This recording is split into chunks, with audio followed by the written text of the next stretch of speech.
रही है। बीजेपी का खेल है, कभी इसको बंगला छीनो, कभी इसको बंगला दो। ये सब बीजेपी क्षेत्रीय दलों को समाप्त करने का प्लानिंग रच रही है। कल जदयू में आईएएस की एंट्री हो चुकी है, यानी मनीष वर्मा की सदस्यता दिला दी गई है जदयू में। हमारे साथ मृत्युंजय जी हैं, आरजेडी के प्रवक्ता हैं। मृत्युंजय जी, जिस तरीके से जो सदस्यता ग्रहण हो रहा है जदयू में और आईएएसओ की एंट्री हो रही है, कैसे देखते हैं? यहाँ कार्यकर्ताओं को, नेताओं को कौन पूछ रहा है? राजनीतिक कार्यकर्ताओं, कितने आईएएस अधिकारी आए, एंट्री किए, उत्तराधिकारी बने, फिर कहाँ चले गए, ठिकाना लगा दिए गए।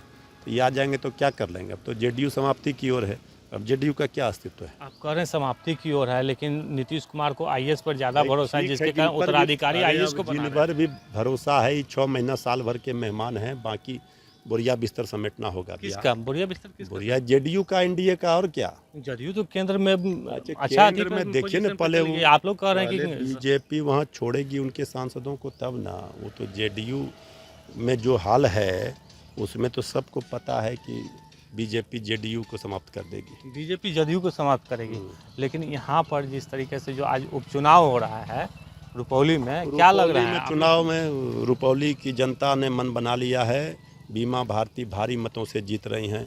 इंडिया गठबंधन की उम्मीदवार की जीत सुनिश्चित है। एक और सवाल है, चाचा भतीजा यानी पशुपति पारस हो या चिराग पासवान, अब बदले की खेल चल रही है। बीजेपी का खेल है, कभी इसको बंगला छीनो, कभी इसको बंगला दो, कभी इसको करो। ये तो देख ही रहे हैं पहले क्या किया, तो इसमें क्या कहना है? वो तो बंगला छीनेंगे, बाहर करेंगे, फिर कभी चाचा, कभी भतीजा। ये सब बीजेपी क्षेत्रीय दलों को समाप्त करने का प्लानिंग रच रही है। आने वाले दिनों में सबके लिए मुश्किलें। क्षेत्रीय दलों को कर रहे हैं या रामविलास के परिवारों को समाप्त करने का प्रयास? अरे क्या कर रहे हैं वो तो देखिए ना, अभी आगे आगे देखिए होता है क्या। ये थे मृत्युंजय तिवारी जी, इन्होंने साफ तौर पे कहा है कि आईएएस की एंट्री हो या किसी और नेता का एंट्री हो, जदयू अगले 1 साल में समाप्त होगी। साथ ही साथ जिस तरीके से जो पशुपति पारस हो या चिराग पासवान, उनका बंगला अब छीनने के लिए चिराग पासवान तैयार हो गए हैं और पिछले 1 महीना हो गया है भवन निर्माण विभाग ने उनको नोटिस दिया था कि बंगला को खाली करने के लिए। लेकिन कल पशुपति पारस के जो पार्टी है, राष्ट्रीय लोक जनशक्ति पार्टी, उन्होंने भवन निर्माण को एक नोटिस दिया है और एक आवेदन देके उन्होंने ये कहा था कि हमको बंगला अलॉट रहने दिया जाए। लेकिन कल पशुपति पारस का जो पार्टी है वो कोर्ट मूव कर गई है और बंगला को बचाने का प्रयास किया जा रहा है। लेकिन हम ये कह सकते हैं कि जिस तरीके से जो चिराग पासवान हो या पशुपति पारस, जिस समय पशुपति पारस केंद्रीय मंत्री हुआ करते थे, उस समय चिराग की एंट्री भी नहीं होती थी, जो अभी राष्ट्रीय लोक जनशक्ति पार्टी का जो कार्यालय है वहाँ पर।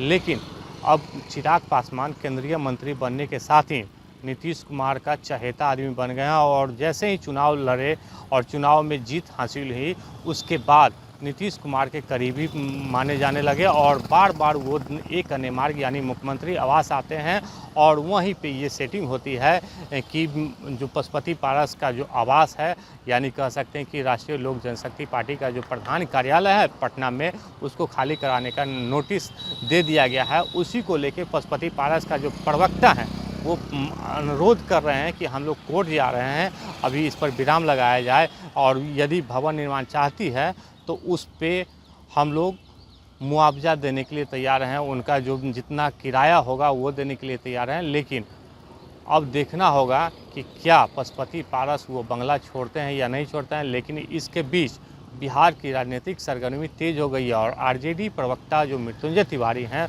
उन्होंने साफ तौर पे कहा है कि ये जो पार्टी है चाचा भतीजा का, वो दिखावा है, क्योंकि प्रधानमंत्री नरेंद्र मोदी चाहते हैं कि बिहार का हो या पूरे देश का क्षेत्रीय पार्टी को समाप्त करने का प्रयास किया जा रहा है। आलोक कुमार, 10 न्यूज़, पटना।